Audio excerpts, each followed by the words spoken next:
Hey folks, this is Peter Boykin and I'm running for Lieutenant Governor. You can check out the website at peterboykin.com. Look, I gotta tell you, I'm really, the word to say is I'm pissed. I'm pissed. There's no justice. I'm a defender of the Constitution. I believe in life, liberty, and justice. Equal justice. And I followed what was going on during the years.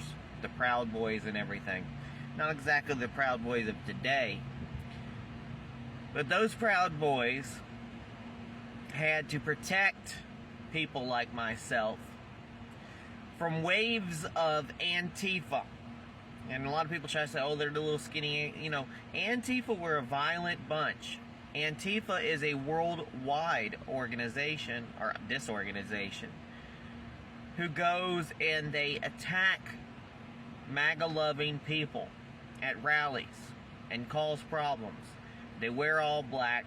They're the true domestic terrorists. Many times, Joe Biggs and other Proud Boys had to step in and protect us as patriots. Joe Biggs is a veteran. He is a patriot. He's a good man. I happen to be at January 6th. I'm just as much a J6er as anybody else. I've never kept that hidden. I did not go into the places where people have gone into that got them into trouble. I stayed on the areas in the public where you could walk any day of the week. So I kept myself out of trouble. It was very documented. I had a documentary crew following me. And I saw a lot of events going on. I saw a lot of unusual activity. I saw a lot of people that did not fit in. I also saw from a distance, when I walked around to the part of the Capitol building where that faces the Supreme Court, I saw that from a distance. I could see from my camera and video that I saw Joe Biggs, because I know Joe Biggs beforehand. We had rallied together. He had protected people like myself. I know he was a good man. And I saw him standing peacefully on the steps of the Capitol building, waiting to do the rally that they were supposed to have, the Stop the Steal rally. Not the Donald Trump rally that they had down the street, which, to note, those individuals aren't the ones that were up there at the Capitol. The Capitol was busy. I had a small little rally at the station and just greeted people as they came by and just reminded them to peacefully protest, and that, we have to protect our freedom, and that our point is to just make ourselves known, that we could possibly change the vote, or at least push down the vote, like Donald Trump said, suspend the Constitution to give enough time for the states to properly access the potential fraud. But Mike Pence decided, oh, no, I'm just going to go ahead and go with it. The crowd was intense. There was 1 million people there. I was there the day after the inauguration when the Pussy Hat riots or whatever were there.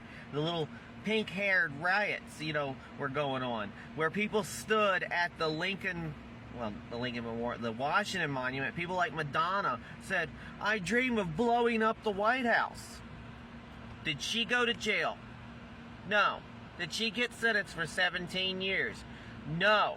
But Joe Biggs has now been rotting in jail for years and now sentenced for 17 years in prison for his role of January 6th.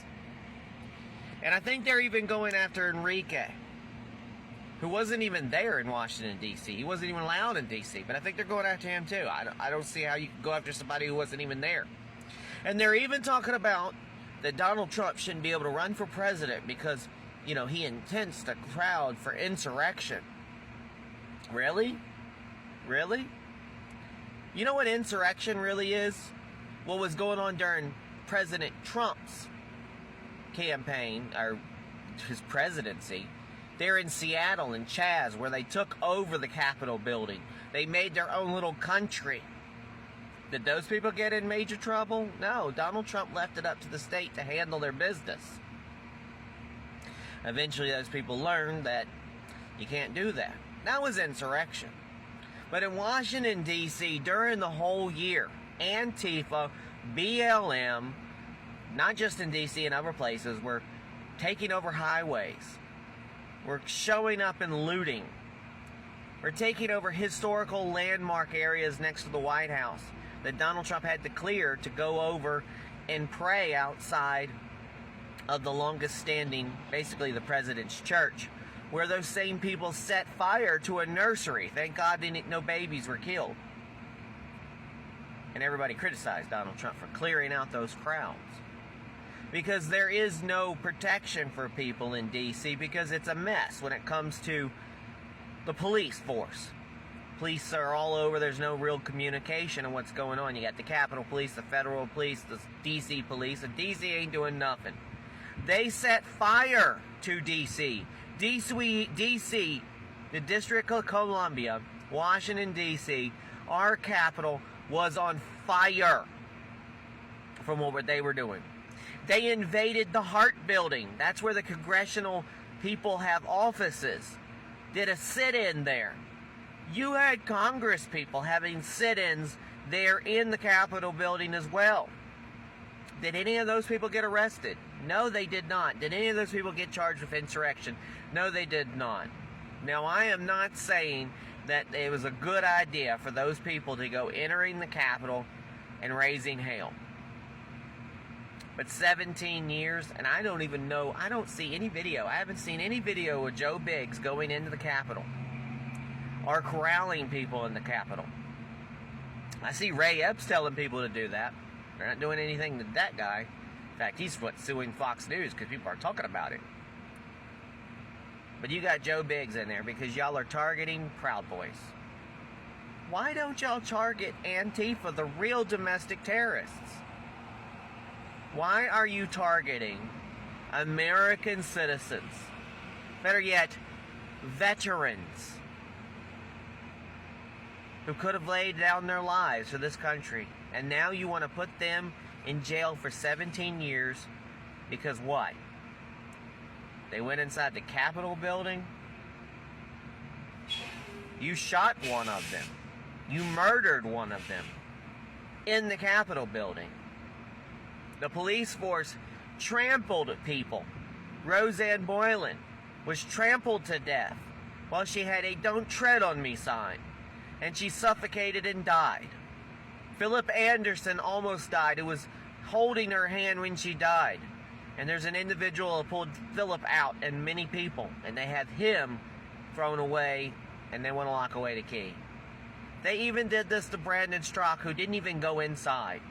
Because they did this to anybody who was popular. It's a tragedy and a travesty of justice. When they say no justice, no peace, they mean it. Because what are we doing?